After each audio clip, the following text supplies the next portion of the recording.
All right. Hey, everybody.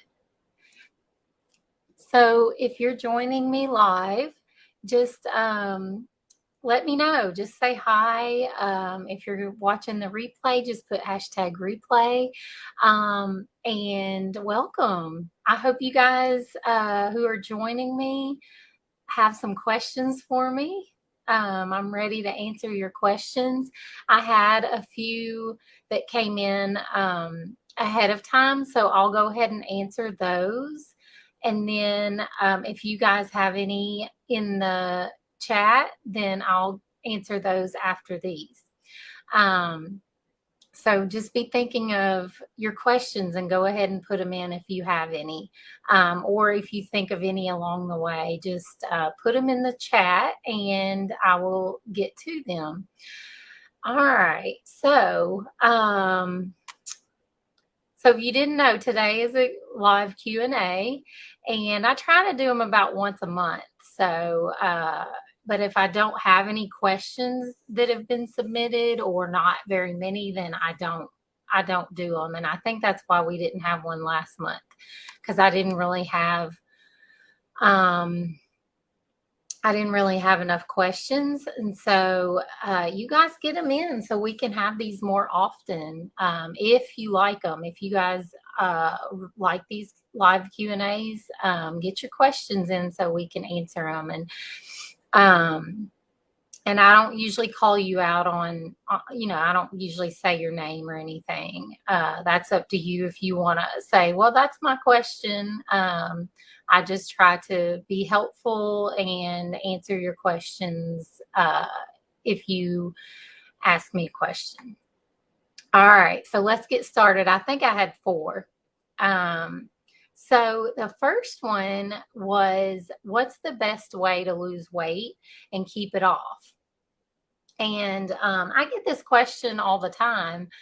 And it's complicated, but it's not, right? Because we're all different, and different things work for different people. So I really wanted to give a good answer that would help the most people. So I think for everyone, it really starts with finding a good reason why you want to lose weight, right? So if you're wanting to lose weight, you've got to have a big enough reason to want to lose it, so that it motivates you, so that it keeps you motivated, so that you keep your eye on the why, right? You always remember you have that to think about when you're wanting to quit, or when you're wanting to just not do it anymore. So I think that is one of the biggest things that we all can use, is just have a good reason, a good why to the reason that you're the purpose. Why do you want to lose weight? What will keep you motivated? So that's what I would say is one of the best ways for losing weight and keeping it off.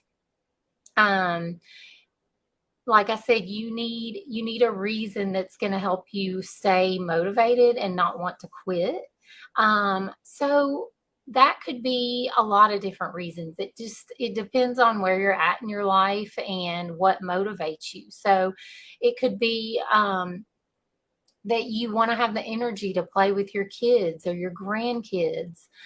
Maybe you want to reverse some health issues, and you know that losing some weight, losing some fat will help you do that. It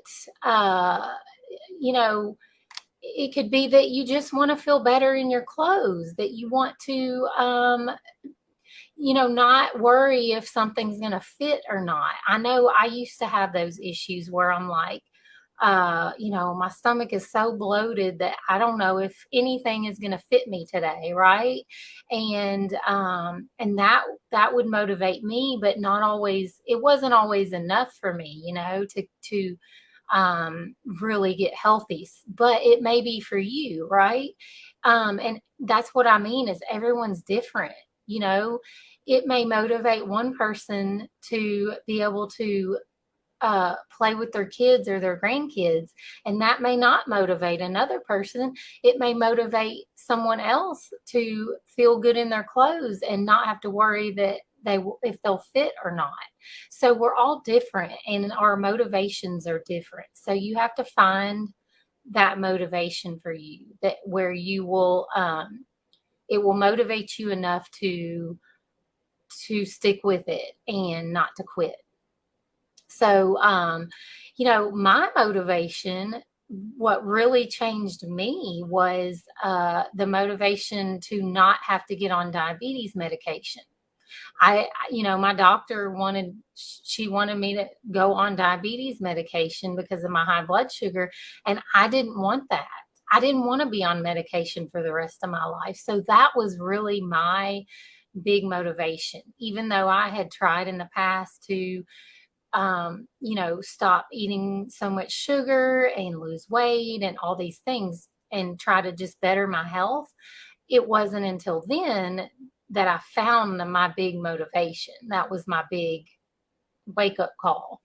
Um, so, another thing that I thought of when I was wanting to answer this question, and I'm talking about uh, finding your motivation, right? So another thing that I thought of that really motivates me now to like stick with it is because I don't want my kids going down the same path that I did. I don't want them having an unhealthy relationship with food. I don't want them to struggle like I did. I want them to have a healthy relationship with food and to enjoy eating healthy food and know that it's okay to eat your favorite treats and things that aren't as healthy for us. It's okay to have those occasionally, but not daily. And so that's what I feel keeps me motivated is teaching them to have a good relationship with food and have healthy habits so they don't go down the path that I did. So those are the two things that really motivate me. Um, and and I think in order to lose weight and have the best chance at keeping it off is to create healthier habits that you can realistically see yourself sticking with, right? I don't want you to create a healthy lifestyle that you are miserable with, that you feel like you hate or that you can't live with long term. That oh, I can only do this for a temporary, short amount of time or temporarily. That is going to get you on that like yo-yo dieting, like dieting and quitting and going back and forth.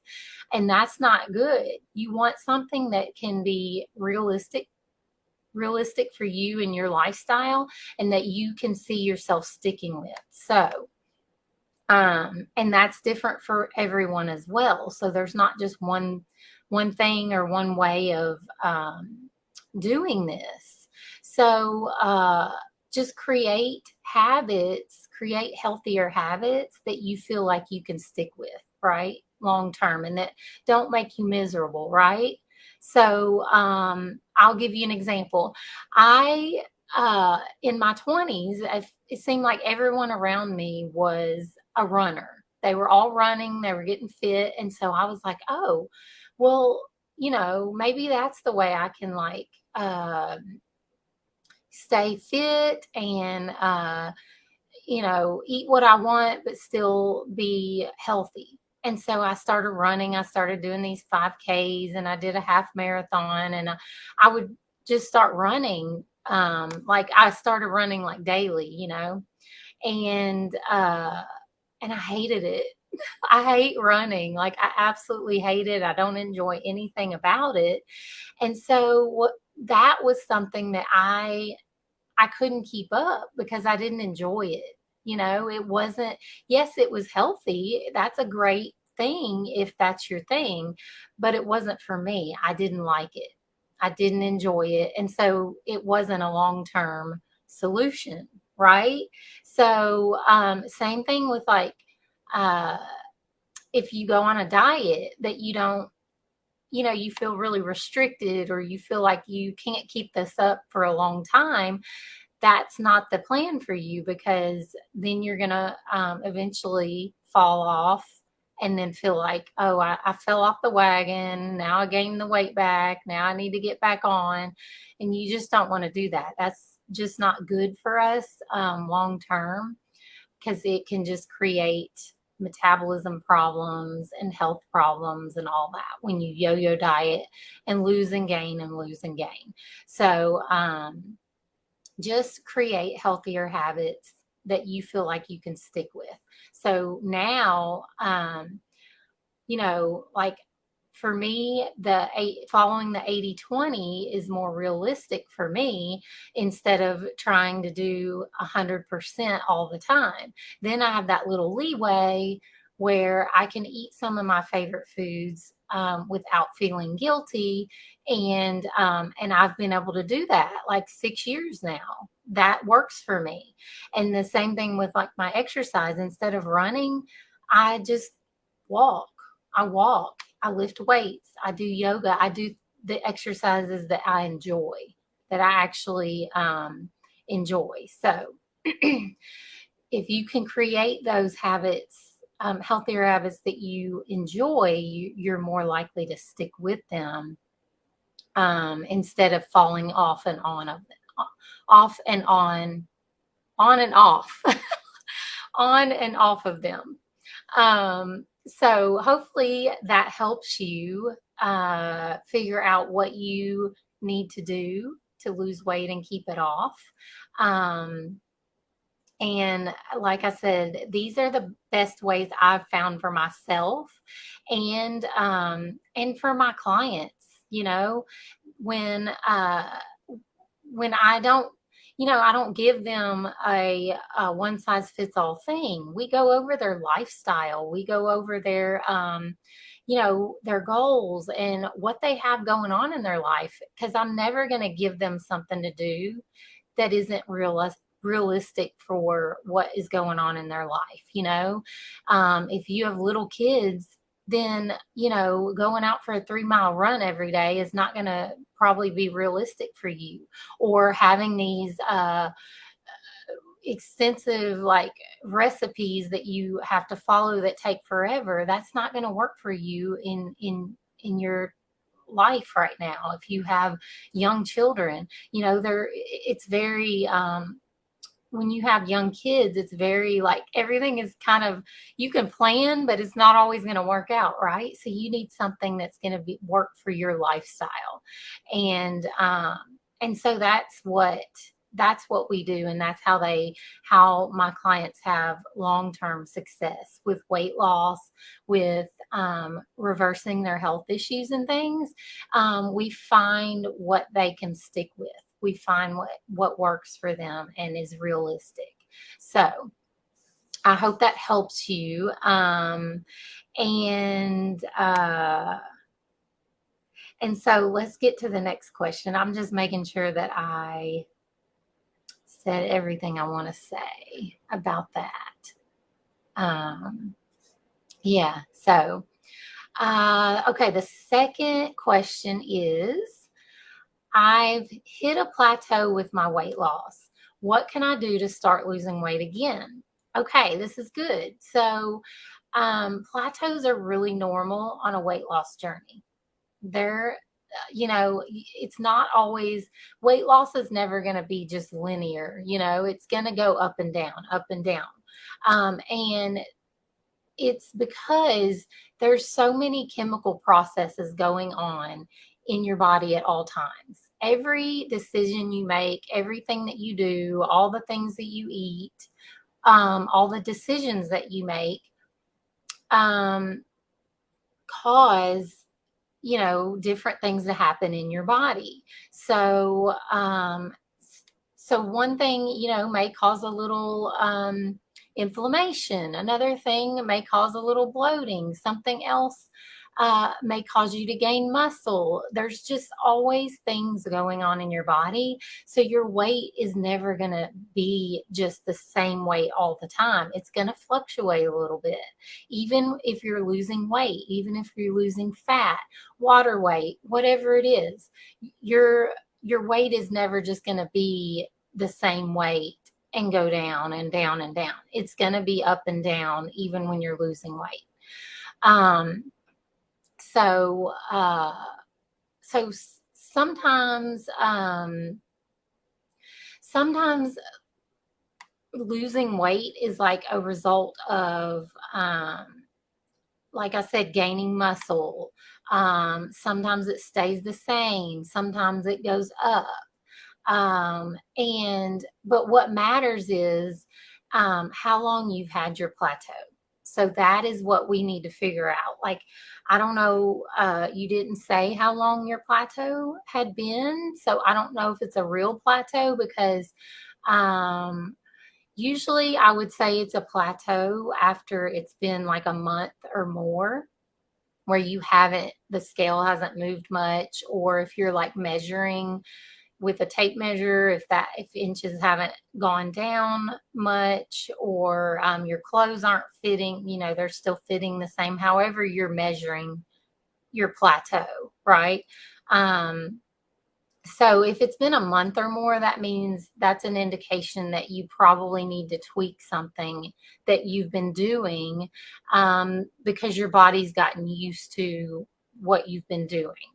And so you just need to change it up a little bit, right? So it could be that you need to change up your macros, right? Your carbs, fat, and protein. Maybe you're tracking and you're eating the same amount of carbs, fat, and protein that you have been for a while, and your body has just gotten adapted to that. So now you need to change that up a little bit. And or maybe you need to find a different workout. Maybe you've been doing the same workout for a while and you have adapted to that. It's not hard anymore, it's not challenging, it's too easy, and you need to find a different workout to do. Or maybe just lift heavier weights, just do something that's going to challenge you a little bit more. It could also be, a plateau can also be from sleep or stress. So that's another thing to consider. It may be sleep or stress related. If your sleep hasn't been good, or you've been under more stress than normal, then that could be the reason you're not losing weight. So I would just look at what you've been doing for a while that may not be challenging you anymore and tweak that a little bit. And also look at your stress and your sleep and see if that needs to change, or you need to do something about that or investigate that a little bit more. And like, if you need help figuring that out, like figuring out your plateau, like your specific one, then I'd be glad to help. Like, whether it's you who asked the question or anyone watching today, if you need help figuring out what your plateau is, we can have a chat in the DMs. We can have a chat on the phone, whatever you are comfortable with. But I can help you figure out like what is plateauing you, and help and making you like not lose weight anymore. So just feel free to DM me or leave me a comment in the chat if you need help figuring that out. I don't mind at all. All right. The third question I got was, you talk about eating whole foods all the time, but what do you mean when you say whole foods? Are frozen and canned vegetables whole foods? Should I only be eating fresh vegetables? I love this question. This is great. So the simple answer is that whole foods are anything found in nature. So this can be fruits, vegetables, meats, fish, nuts, beans, anything that comes from the earth that's not made in a factory. That is what I mean by whole foods. Okay. But I wanted to, because I got this question, I wanted to break this down for you. Because there are different levels of processing. So I don't know if you've ever heard of this. I did a video a while back, maybe like last year, on the different levels of food processing. So that is on my channel. I'm not sure how long it's been though. But I want to go over the different levels of processing, like food processing, so that you understand better, because you did ask about our frozen and canned vegetables whole foods. So let me explain this a little bit better so you get a better understanding of whole foods and processed foods. So the first category is unprocessed foods, and that is what I named earlier. You know, any food found in nature that has not been made in a factory or anything like that. It's just like your fresh foods, you know, produce and all that kind of stuff. And then there is minimally processed foods, which means they have been altered slightly, but their nutritional content hasn't changed. So this just means that they've maybe been cleaned, chopped, unwanted parts removed. So I think of this like, you know, when you go to the grocery store and you see like the already chopped up fruit or the little veggie trays or something, that's still, I would consider that whole foods. It's just been minimally processed, just for convenience, right? Nothing's been changed about it. There's the nutrients are still the same. They haven't added anything to it. It's just that they've chopped it up, removed, you know, maybe the seeds or the core or the stems or whatever for your convenience, to make it more convenient for you. And so that is considered a minimally processed food. And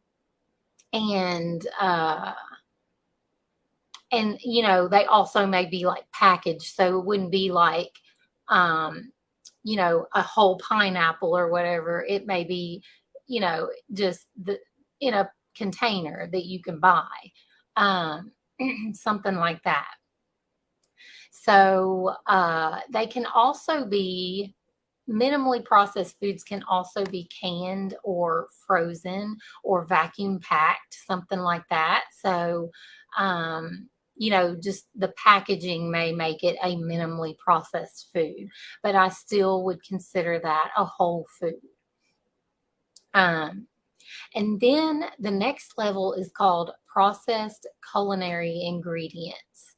And this is food ingredients that have been like pressed, milled, ground up, things like oils, vegetables, grains, nuts, seeds, you know, like peanut butter or like olive oil, coconut oil, avocado oil,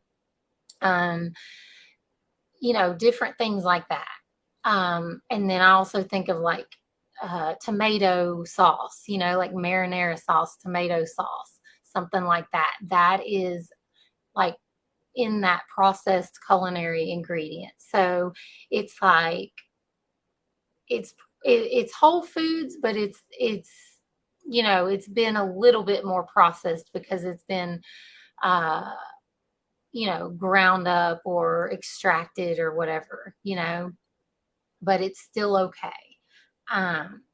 It's just more, I guess, for convenience again, like so you don't have so many steps when you're cooking. That's really what the point of that is. But these days you have to really look at these labels and things and make sure that they don't have a bunch of, you know, processed ingredients in there. And, you know, you're not being fooled by, oh, this is tomato sauce, but then it's got like 15 ingredients in it. You may just want, you, you really want to look at it and make sure it's just like tomato sauce and maybe some olive oil in there, some seasonings or something. And then there's processed foods. So a processed food is considered to be any food that has added salt, sugar, or fats. So you could have a can of frozen green beans or a can of green beans with no added salt.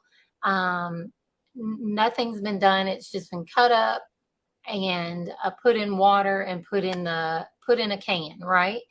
So that is going to be considered a processed food, just because, or it's a minimally processed food because it doesn't have anything added. If you look at the label, it's going to say green beans or green beans and water. There's no salt, fat, or sugar added, right? But a processed food, so you could have this same can of green beans, but they added salt to it, right? So that is considered a processed food because they've added salt, sugar, or fats. So just be aware of that. Be aware of, how processed these canned, frozen, packaged foods are, even though it's green beans, even though it's tomato sauce or whatever. You just want to be aware of how many added ingredients are in it, right? So that is a processed food, and then the last category is ultra processed foods, and this is the one we really want to do our best to minimize, right? Ultra processed foods have added ingredients like artificial colors, artificial flavors, and preservatives.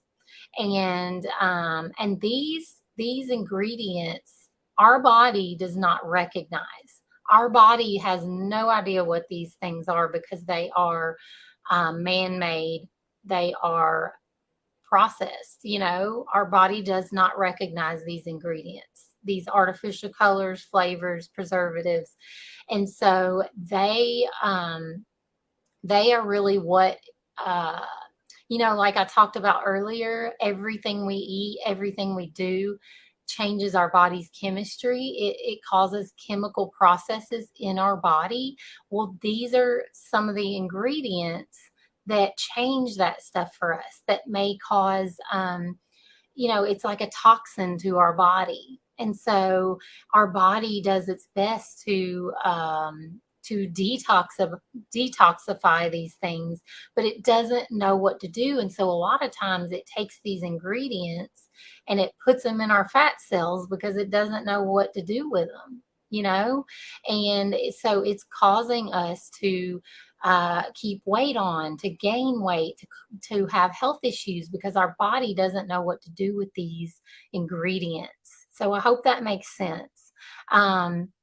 And another thing with these ultra processed foods, because they have all these added things in them to preserve them, to make them look nicer, to make the flavors like bigger and bolder, then that comes with higher calories, and usually they are lower in nutrients as well. So they're higher in calories, to because these ingredients, these processed ingredients, have higher amounts of calories in them, but they're lower in nutrients because there's actually less real food in a processed food. In ultra processed food, there's less actual like whole food in an ultra processed food and more of these artificial ingredients. And so that makes the calories go up. And it's usually things like sugary drinks, chips, cookies, snack cakes, cereals, frozen dinners, things like that.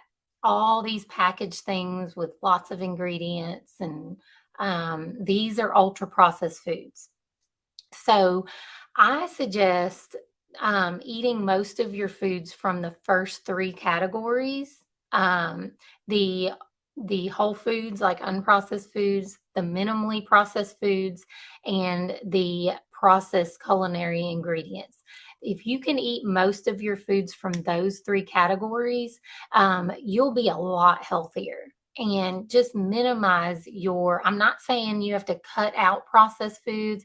You don't have to cut out ultra processed foods, but just to have them occasionally, not daily, um, and this is really going to help you be healthier and hit your health goals. It really does help reverse health issues, help you lose fat, because like I said, these ultra processed foods, the ingredients, the artificial ingredients and preservatives in them could be what's making you fat, what's making you gain weight, what's making you or causing you to not be able to lose weight. So just pay attention to that. And like I said earlier, I tend to do like an 80-20. So I'll eat like two to four, depending on, like, not always 4 meals, but sometimes 4 meals, 2 to 4 like processed food meals a week. That's usually what I stick between 2 to 4. And the rest are whole foods. So try that, and I hope that helps you understand the whole foods better, and be able to make a better, more informed decision when you're shopping and choosing what you're going to eat, like at restaurants or wherever. All right. And the last question I got is about fasting. So it says, is fasting good for weight loss? And I love this question. And I probably don't talk about fasting enough. But my answer is yes, it can be if you do it right. If you do it right, that is the catch. And what I mean is, if you have a strict fasting window that you stick with no matter what, then you could be damaging your metabolism and messing up your hormones, especially women. And especially women who are still, premenopause, like if you still have a cycle. Um, so if you're fasting, even when your stomach is growling, then, or if you feel like lightheaded, or if you're having trouble focusing because you can't wait to eat, then you are not doing it right.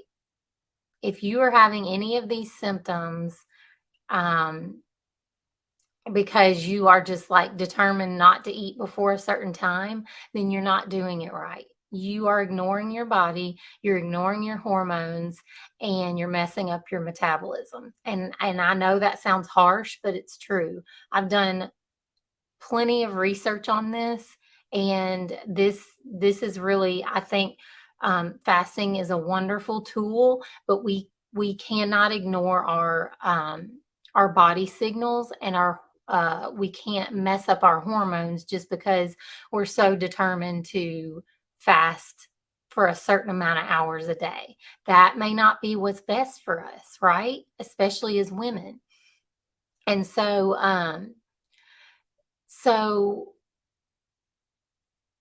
so our body, like, gives us these signals, right? Our body gives us signals for a reason, and if we ignore them, then we can really do damage.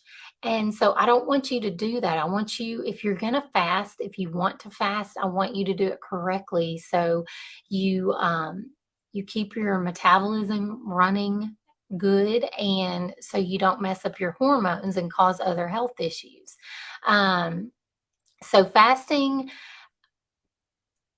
so fasting can give you fast weight loss. It can. But in the long run, you can end up developing hormonal imbalances, nutrient deficiencies, and even health issues if you aren't listening to your body. And that doing the fasting, it may take, like if you're just doing like a 16-8, or doing one meal a day or whatever, and you do this for months or years, that's how long it may take to get to the point of now you're having hormonal imbalances. Now you're having these symptoms. Now you're not losing weight like you were. You're actually gaining weight. You're having health issues. It could take months or years of doing this fasting to get to that point. So you may not even relate it to that. If you've been fasting this way for 3 years, and then you're all of a sudden having health issues, or you're having hormonal issues, or symptoms that you don't even realize are hormonal issues, or you're just not losing weight as well as you were. You may not trace it back to, oh, it's because I've been fasting for so long, or it's because I've been fasting the wrong way. So you really have to look at what you've been doing and see if that may be the cause of it, right? And so like I said, it may take months or years to get to that point to where you're having these issues, right? Or it's not working as well.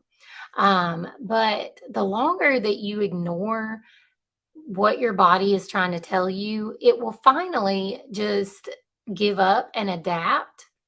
But that may come with some more issues, right? Like I said, unbalanced hormones, a slower metabolism. So you're gonna put your metabolism at a lower set point than it was before. And so if you try to go over that, your body's gonna gain weight.